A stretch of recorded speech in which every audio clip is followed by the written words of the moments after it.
Hermanos, que el Señor les bendiga. Les bendiga más.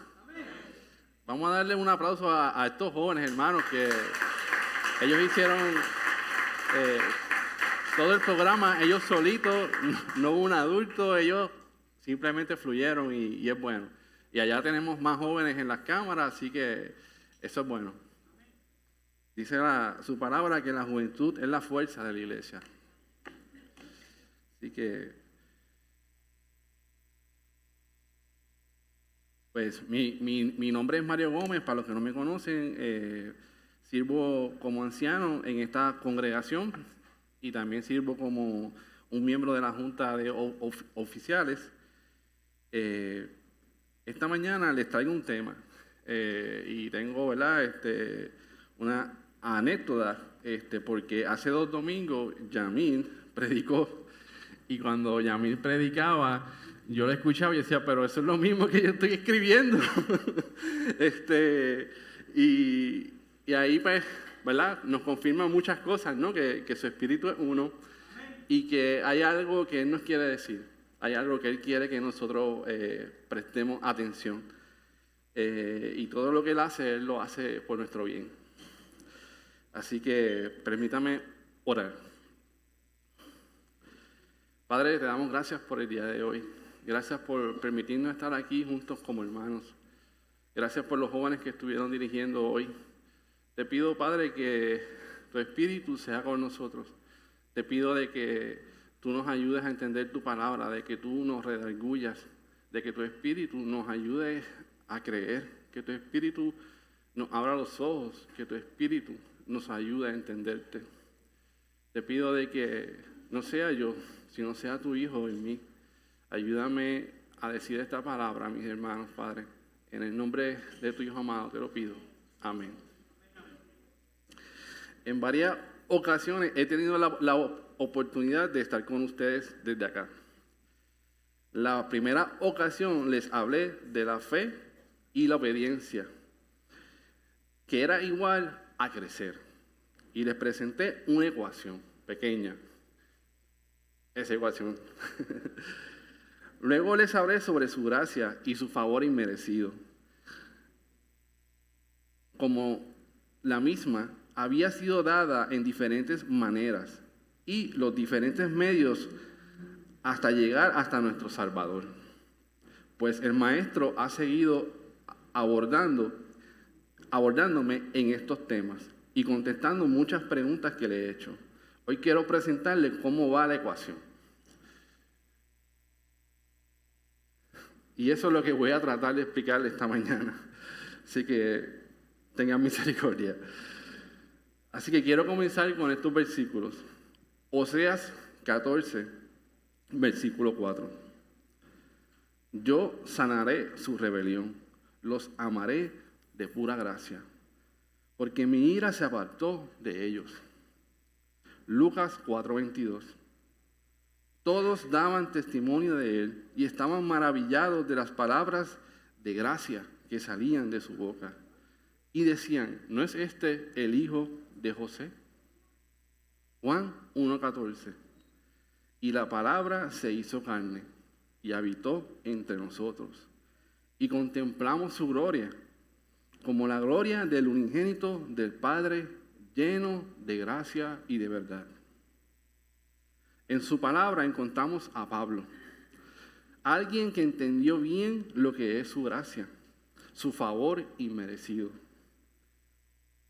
Pablo nos enseña que esta promesa cumplida en el Hijo de Dios rompió la maldición que en un principio se nos había dado, trayendo libertad de la muerte y el pecado. Todo aquel que haya nacido por medio de la fe en el Hijo de Dios hallará salvación. Nos enseña que ahora tenemos acceso a algo que antes no teníamos. Nos menciona la importancia de las enseñanzas y los mandatos de Dios. Nos indica que no son un medio de salvación y hace la diferencia sobre las enseñanzas de Dios y las enseñanzas religiosas. Pablo nos dice que ahora esta gracia está disponible para toda la humanidad a través del Hijo de Dios, siempre y cuando crean verdaderamente en el Hijo de Dios. Todo esto y mucho más lo encontramos en las cartas que Pablo escribió. Pero antes de seguir, déjeme hablar de quién era Pablo. Pablo se describe de la siguiente manera. Filipenses 3, del 5 al 6. Fui circuncidado cuando tenía 8 años de vida. Soy un ciudadano de Israel, de pura cepa, y miembro de la tribu de Benjamín, un verdadero hebreo, como no ha habido otro. Fui miembro de los fariseos, quienes exigen la obediencia más estricta de la ley. Era tan fanático que perseguía con crueldad a la iglesia, y en cuanto a la justicia, obedecía la ley al pie de la letra. Este Pablo era como que medio orgulloso, ¿verdad? Estaba bien orgulloso de lo que él era. Pero ya veremos. Entonces Pablo dijo en Hechos 22, del 3 al 4, soy judío nacido en Tarso, una ciudad Sicilia, y fui criado y educado aquí en Jerusalén bajo el maestro Gamaliel. Como estudiante de él fui cuidadosamente entrenado en nuestras leyes y costumbres judías. Llegué a tener un gran celo por honrar a Dios en todo lo que hacía, tal como todos ustedes hoy. Perseguí a los seguidores del camino, ese nombre me encanta, acosando a algunos hasta la muerte, y arresté tantos a hombres como a mujeres para arrojarlos en la cárcel. Los historiadores dicen que para estudiar con Gamaliel debía saberte todos los rollos que se habían escrito hasta ese momento, de memoria. Pero Pablo nos indica que se convierte al judaísmo y era un hacedor de las leyes religiosas que habían impuesto el sistema religioso de su época. Pablo era muy celoso de seguir la voluntad de Dios según le habían enseñado. Pablo era uno de los fariseos y escribas de los que el Mesías continuamente confrontaba, ya que habían armado un sistema religioso donde tenían sus propias reglas que indicaban los pasos que debían hacer para ser salvos. Ellos habían creado los 7 pasos para la conversión al judaísmo. Ellos inventaron el halajá judaico, el cual contaba con mandamientos de hombre, el Talmud y la Torá oral. Estos fariseos cogieron este sistema religioso y lo pusieron por encima de la palabra que se les había entregado. Crearon un concilio en Jerusalén donde los discípulos y seguidores del Mesías fueron juzgados, donde el mismo Mesías fue juzgado. Ellos le dieron la espalda al Hijo de Dios y lo crucificaron. De ahí es donde Jesús, el Mesías, saca a Pablo. Ahora vemos cómo Pablo nos habla de cómo su gracia lo alcanzó y la misma está disponible para todo aquel que crea. Pablo comienza en el libro de Romanos hablando sobre la definición del Evangelio. Romanos 1, del 16 al 17. Pues no me avergüenzo de la buena noticia acerca de Cristo, porque es poder de Dios en acción para salvar a todos los que creen, a los judíos primeros y también a los gentiles. Esa buena noticia nos revela cómo Dios nos hace justo ante sus ojos, lo cual se logra de principio al fin, por medio de la fe. Como dicen las Escrituras, es por medio de la fe que el justo tiene vida. Pablo sigue hablando de las promesas que se le dio a Abraham y que la misma fue cumplida en la vida, muerte y resurrección del Hijo de Dios. Pablo nos dice que Abraham fue encontrado justo por la fe y no basado solo en la obediencia, ya que Abraham tuvo una relación correcta con él. Esto lo vemos en Romanos 4, del 1 al 3 y el versículo 16. Humanamente hablando, Abraham fue el fundador de nuestra nación judía, que descubrió él acerca de llegar a ser justo ante Dios, que si sus buenas acciones le hubieran servido para que Dios lo aceptara, habría tenido de qué jactarse. Pero eso Esa no es la forma de actuar de Dios, pues las Escrituras nos dicen que Abraham le creyó a Dios y Dios lo consideró justo debido a su fe. Así que la promesa se recibe por medio de la fe, es un regalo inmerecido. Y vivamos o no de acuerdo con la ley de Moisés, todos estamos seguros de recibir esta promesa si tenemos una fe como la de Abraham, quien es el padre de todos los que creen. Así que nuestra salvación, hermanos, se recibe por medio de la fe, ya que es un regalo inmerecido. Somos hechos justos ante el Padre por lo que su Hijo hizo por nosotros en la cruz. Pablo nos dice que esto debe ser así para que nadie se gloríe de las obras y de la obediencia que Dios le pida. Pablo comienza a hablarnos de la ley de Dios. También nos indica cómo la maldición de la muerte y el pecado entraron al mundo por un hombre. Este pecado de un solo hombre trajo la muerte de muchos. Pero el regalo del favor inmerecido de Dios trajo el perdón de muchos por un solo hombre. Pablo nos indica que esa maldición que se nos fue dada en un principio ya no tiene dominio en mí ni en nosotros, ya que por la muerte del Hijo de Dios fue rota. Ya no somos esclavos del pecado ni de la muerte, porque su sangre nos limpió del pecado y nos liberó de la muerte. Ahora tenemos vida porque Él vive, y al creer que Él vive en mí, yo viviré para Él y con Él. Pero hay algo muy importante que debemos de entender. En Romanos 16, del 15 al 18, nos dice, ahora bien, ¿eso significa que podemos seguir pecando porque la gracia de Dios nos ha liberado de la ley? Claro que no. ¿No se dan cuenta de que uno se convierte en esclavo de todo lo que decide obedecer? Uno puede ser esclavo del pecado, lo cual lleva a la muerte, o puede decidir obedecer a Dios, la cual lleva a una vida recta. Antes ustedes eran esclavos del pecado, pero por la gracia de Dios, ahora obedecen de todo corazón las enseñanzas que le hemos dado. Ahora son libres de la esclavitud y del pecado y se han hecho esclavos de la vida recta. Pablo nos está diciendo que es bien importante obedecer las Escrituras y las enseñanzas que se nos han entregado. Los mandamientos y las enseñanzas que están en su palabra nos ayudan a tener una buena relación con Dios y con mi hermano. Romanos 7, del 7 al 13.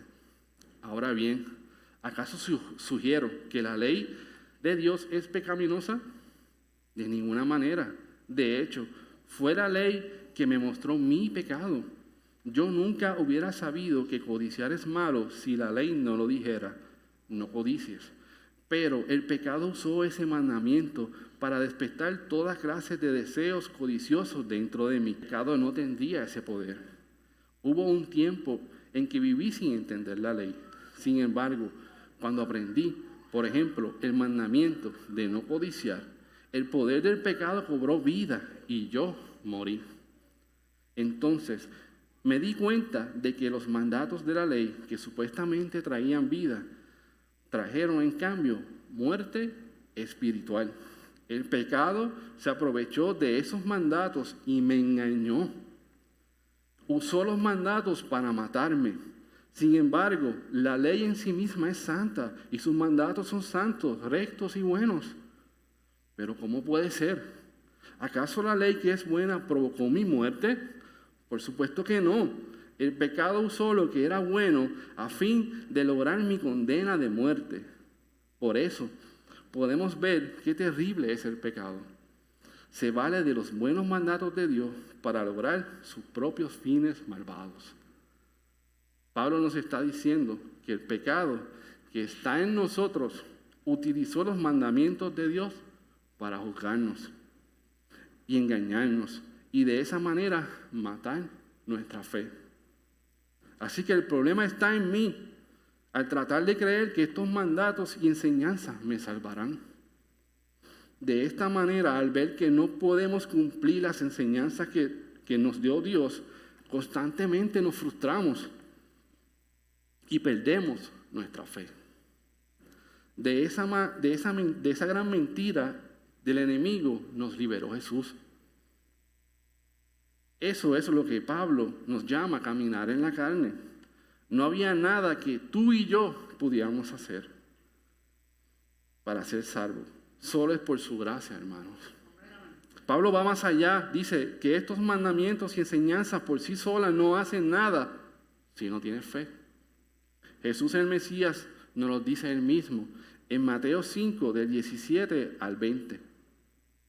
No malinterpreten la razón por la cual he venido. No vine para abolir la ley de Moisés o los escritos de los profetas. Al contrario, vine para cumplir sus propósitos. Les digo la verdad, hasta que desaparezca el cielo y la tierra, no desaparecerá ni el más mínimo detalle de la ley de Dios, hasta que su propósito se cumpla. Entonces, si no hacen caso al más insignificante mandamiento y les enseñan a los demás a hacer lo mismo, serán llamados los más insignificantes en el reino del cielo. Pero el que obedece las leyes de Dios y las enseñanzas será llamado grande en el cielo, en el reino de los cielos.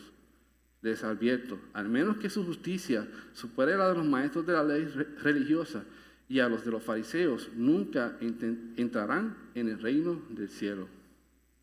Aquí el maestro nos está diciendo, si tú decides no obedecer y solo creer, entonces no crecerás. Llegarás al reino de los cielos. Pero te hace una advertencia, que tu fe y comportamiento debe ser mayor que la de los fariseos. Ellos siempre estaban juzgando a las demás personas y no se miraban a ellos mismos. Yo lo veo de esta manera, hermanos. Es como si te hubieran invitado a una boda. Llegaras con tu mejor traje y en la entrada estaba el novio, tu pana fiel. Lo saludas y él te dice, entra y siéntate. Te separé en una silla. Y tú le dices, no, tranquilo, me voy a quedar aquí en la entrada. Pero siéntate. No, tranquilo, aquí estoy cómodo. Ahí encontramos varios problemas, de los cuales solo le voy a mencionar 3. El primero es, si eres puertorriqueño y llega otro puertorriqueño, se van a poner a hablar. Y si llega un tercer puertorriqueño, se va a formar un bembé en la puerta. El segundo es que si se quedan en la puerta, los que llegan después de ellos no podrán entrar y sentarse en la silla si ellos desean. Los que lleguen se van a distraer y no entenderán. El tercero es que solo se quedarán como espectadores y estarán de pie todo el tiempo.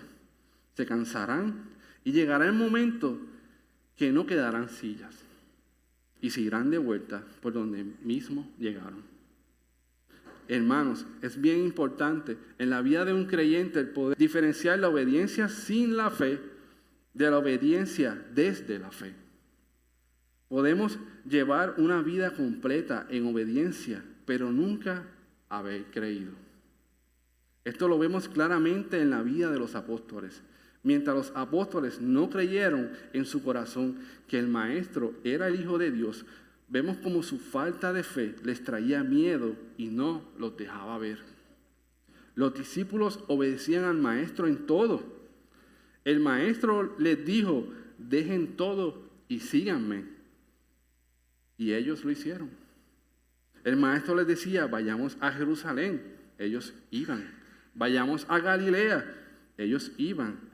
Vayan de 2 en 2 y prediquen. Y ellos iban. Pero ellos no creían, hermanos. Lo podemos ver en la barca cuando comenzó la tempestad. Cuando comenzaron los problemas, ellos no creyeron. Ellos tuvieron miedo y pensaron que iban a morir. Esto lo vemos en Marcos 4, del 38 al 41. Jesús estaba dormido en la parte posterior de la barca, con la cabeza recostada en una almohada. Los discípulos lo despertaron. Maestro, ¿no te importa que nos ahoguemos? Gritaron. Cuando Jesús se despertó, reprendió al viento y dijo a las olas: silencio, cálmense. De repente el viento se detuvo y hubo una gran calma. Luego él les preguntó: ¿por qué tienen miedo? ¿Todavía no tienen fe? Los discípulos estaban completamente aterrados. ¿Quién es este hombre?, se preguntaban unos a otros. Hasta el viento y las olas le obedecen. Ellos no veían quién él era. Su falta de fe no les permitía ver. El maestro probaba su fe constantemente. En Mateo 17, 14 al 20, nos dice: al pie del monte les esperaba una gran multitud. Un hombre vino y se arrodilló delante de Jesús y le dijo: Señor, ten misericordia de mi hijo. Le dan ataques y sufre terriblemente. A menudo cae al fuego o al agua. Así que lo llevé a tus discípulos, pero ellos no pudieron sanarlo. Jesús dijo: gente corrupta y sin fe, ¿hasta cuándo tendré que estar con ustedes? ¿Hasta cuándo tendré que soportarlos? Tráiganme al muchacho. Entonces Jesús reprendió al demonio y el demonio salió del joven. A partir de ese momento el muchacho estuvo bien. Más tarde los discípulos le preguntaron a Jesús: ¿por qué nosotros no pudimos expulsar el demonio? Ustedes no tienen la fe suficiente, les dijo Jesús. Les digo la verdad, si tuvieran fe, aunque fuera tan pequeña como una semilla de mostaza, podrían decirle a una montaña: muévete de aquí hasta allá, y la montaña se movería.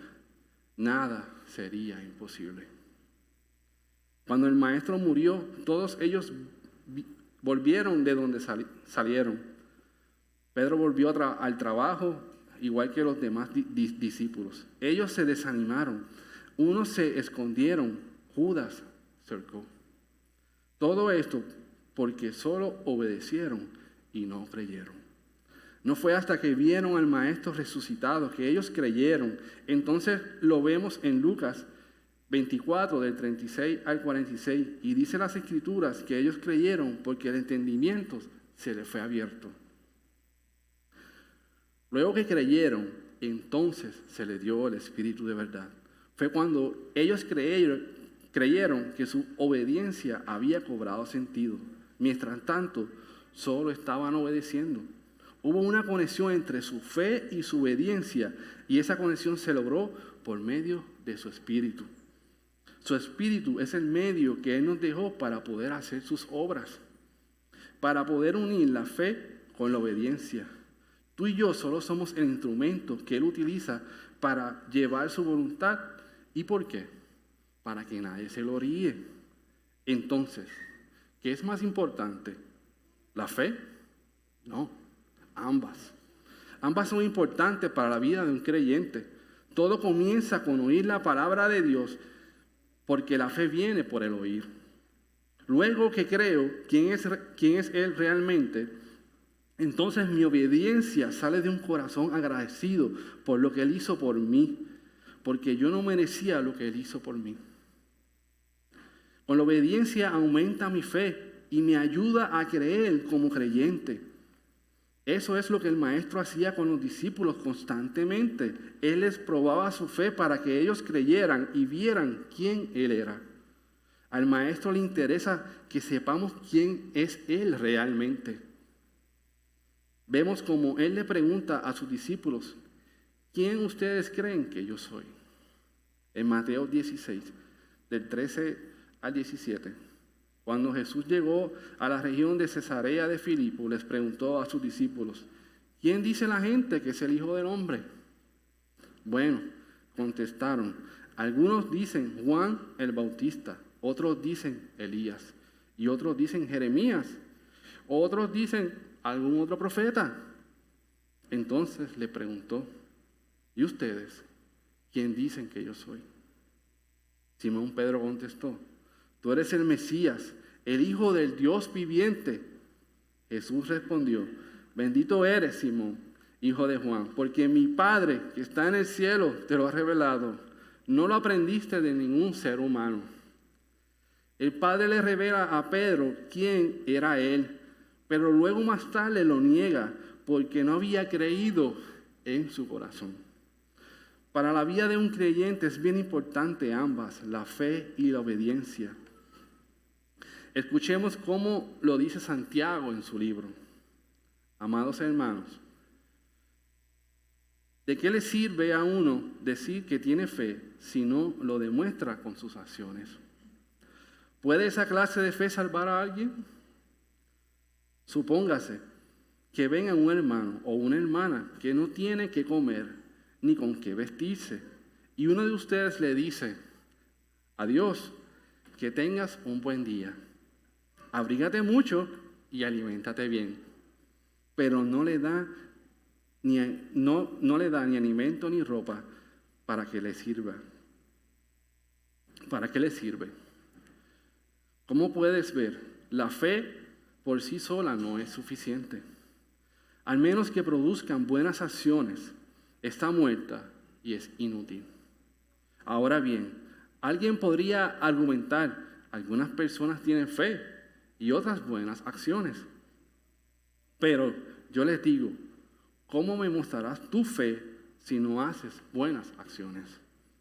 Yo les mostraré mi fe con mis buenas acciones. Tú dices tener fe, que crees que hay un solo Dios. Bien hecho. Aún los demonios lo creen y tiemblan aterrorizados. ¡Qué tontería!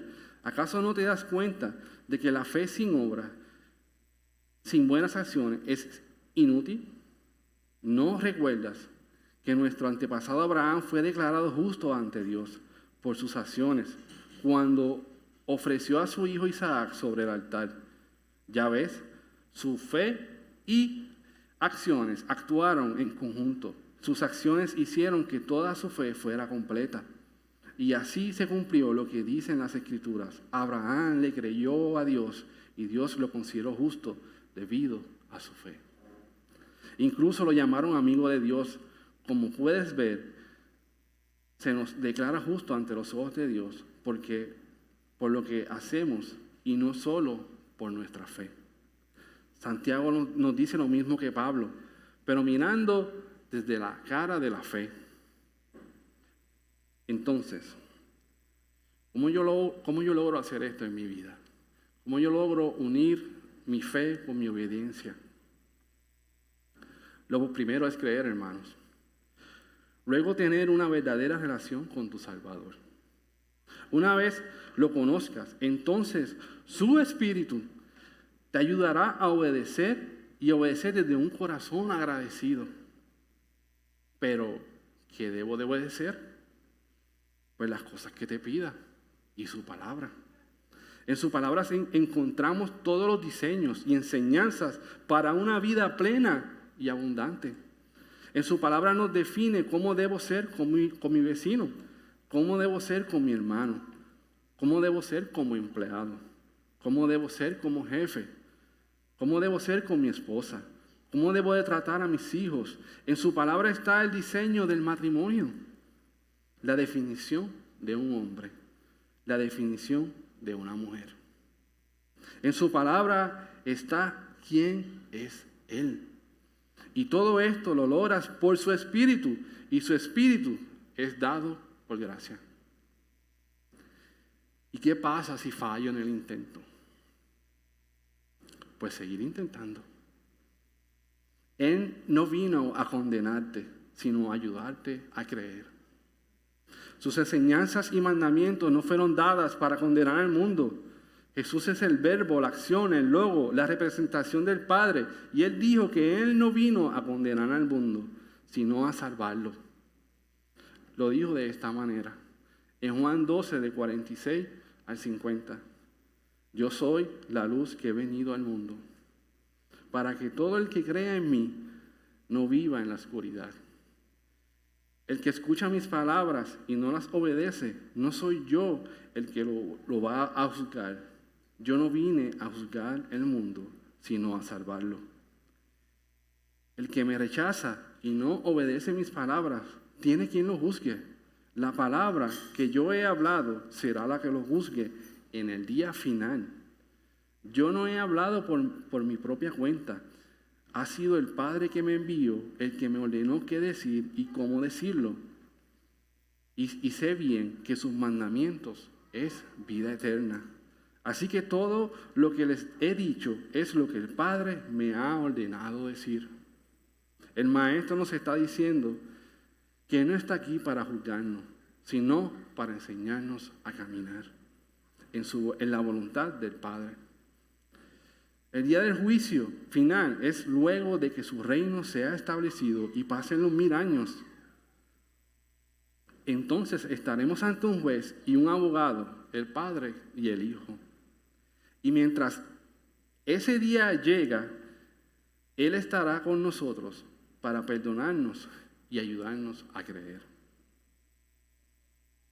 No importa cuántas veces caiga, ahí estará Él para levantarte y ayudarte a creer. Te levantará para que sigas sus pasos y camines, porque su sangre ya abrió el camino para que tú puedas llegar.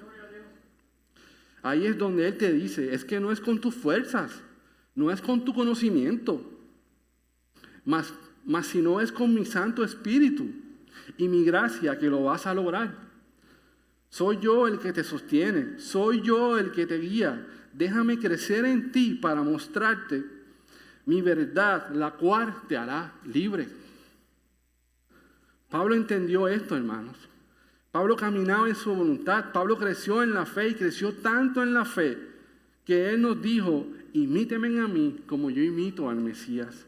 Pablo había llegado a la estatura del varón perfecto, pero parece que a veces se había llenado de orgullo y caía. A veces se le olvidaba que no era él, sino era el Espíritu que estaba en él. Escuchen cómo él nos lo dice. Segunda de Corintios, del capítulo 12, del 1 al 10.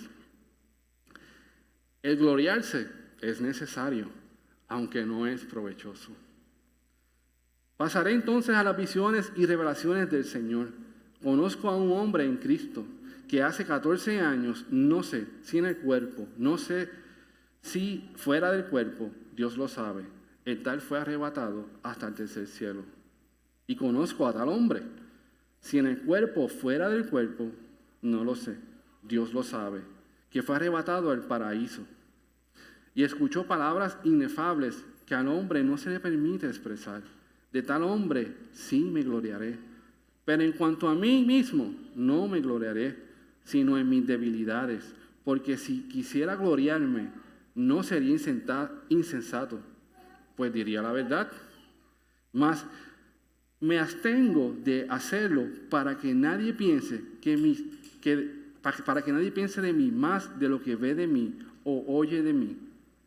Y dadas las extraordinarias grandezas de las revelaciones, por esta razón, para impedir que me enalteciera, me fue dada una espina en la carne, un mensajero de Satanás que me abofetee, para que no me enaltezca. Acerca de esto, 3 veces he rogado al Señor para que lo quite gustosamente de mí.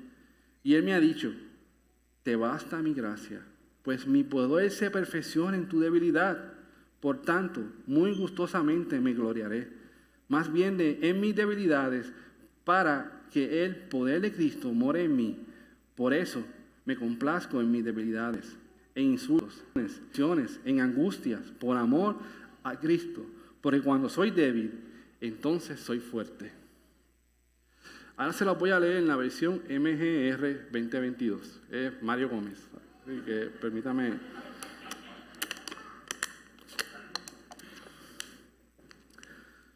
En otras palabras, Pablo le está diciendo a la congregación de Corintios que él conoció a un hombre, que tú y yo sabemos quién es ese hombre.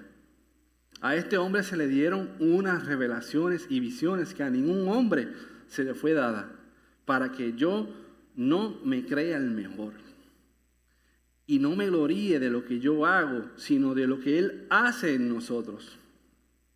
Y de vez en cuando viene alguien y me señala y me recuerda lo orgulloso que yo soy. Le he pedido a Él que me quite mi orgullo, pero Él me dijo, bástate de mi gracia, pues mi poder se perfecciona en tu debilidad. Por lo tanto, muy gustosamente aceptaré que soy un orgulloso, para que su poder quite mi orgullo. Porque cuando yo acepto mi debilidad, entonces soy vulnerable y débil ante los demás, pero ante Él soy fuerte porque reconozco mi debilidad.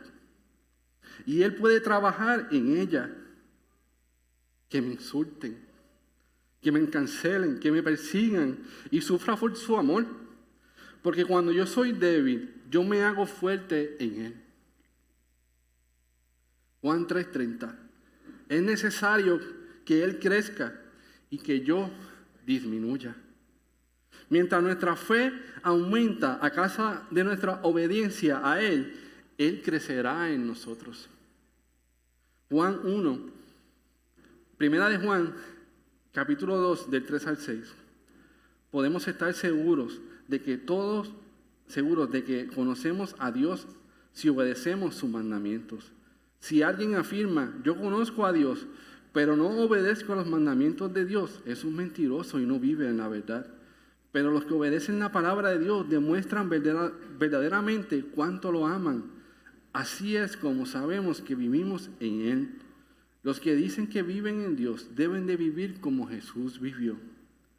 Filipenses 1, del 9 al 15.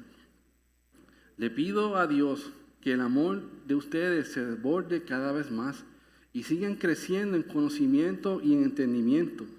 Quiero que entiendan lo que realmente importa, a fin de que lleven una vida pura e intachable hasta el día que Cristo vuelva.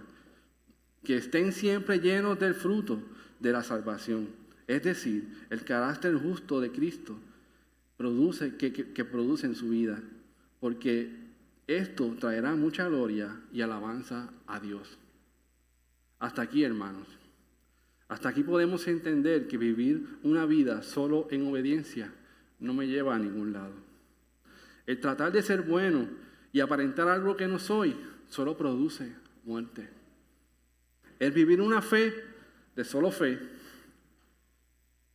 es peligroso porque no crezco y Él no crece en mí. En cambio, si vivo una vida con fe y desde esa fe nace mi obediencia por su Espíritu, entonces comienza el Maestro a crecer en mí. Comienza a haber una transformación desde mi interior hacia afuera y ya la gente no nos verá igual.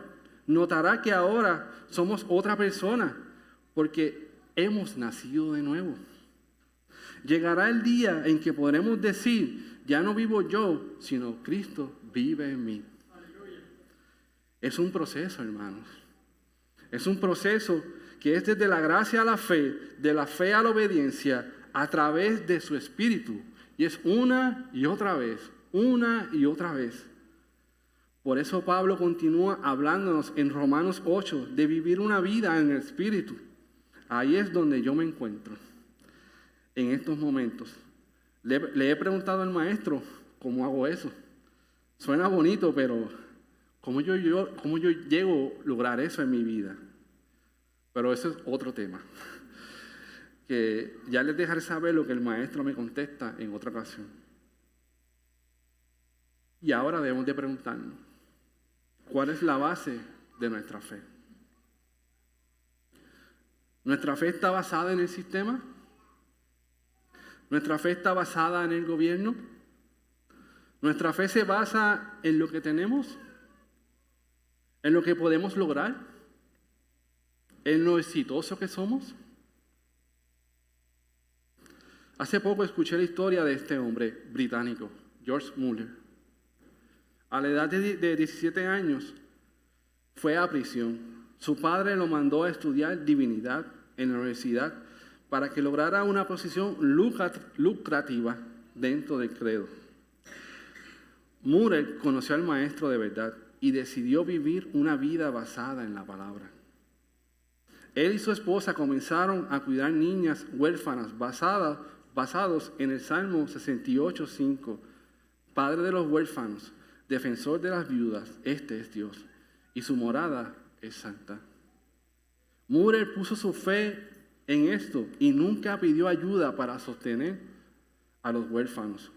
Comenzaron con 35 niñas y llegaron a tener más de 1,000 niños en 5 diferentes orfanatos.